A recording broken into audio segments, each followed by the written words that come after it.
The sun was shining bright, and Mum said, "The time's just right for us to pack up some things that make us grin and have a picnic filled with delights." So off they went outside, a tasty picnic they enjoyed.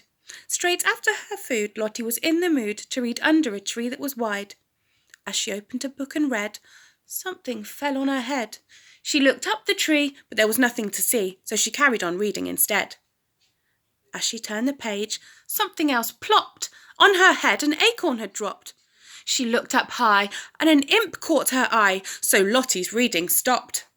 "Excuse me," Lottie quickly said, "but why are you throwing things on my head?" And straight away the little imp giggled, and down the tree she wriggled. "I want to show you something cool. I promise you'll love it all. We just have to climb the tree, then something magic you will see." "Something magic?" Lottie replied. "Mum, can I climb the tree?" she cried. Mum thought for a moment, and then she said, "Yes, love, go ahead." As she climbed the tree, she said, "First things first, my name is Lottie." "That's so funny," the imp said. "Mine is Dotty." And Lottie and Dotty climbed and climbed until they were way up high. As soon as the two got to the top, Dotty said, "Right, Lottie, this is your stop."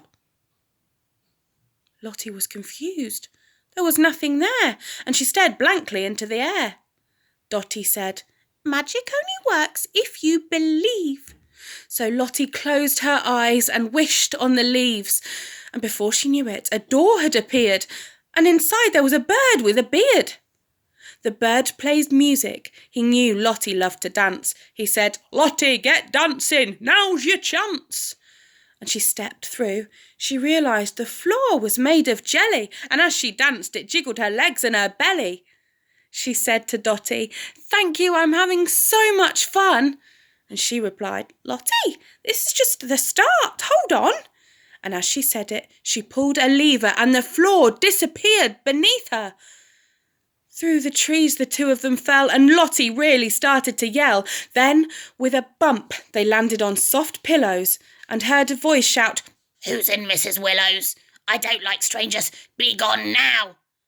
"Oops, wrong room," Dotty said. "Let's get out." And with that, she grabbed Lottie's hand and the two of them jumped in a pit of sand. "Oh my!" Lottie squealed. "Where are we going?" And just then she heard some water flowing. They found themselves on a water slide. Lottie laughed. It was such a fun ride.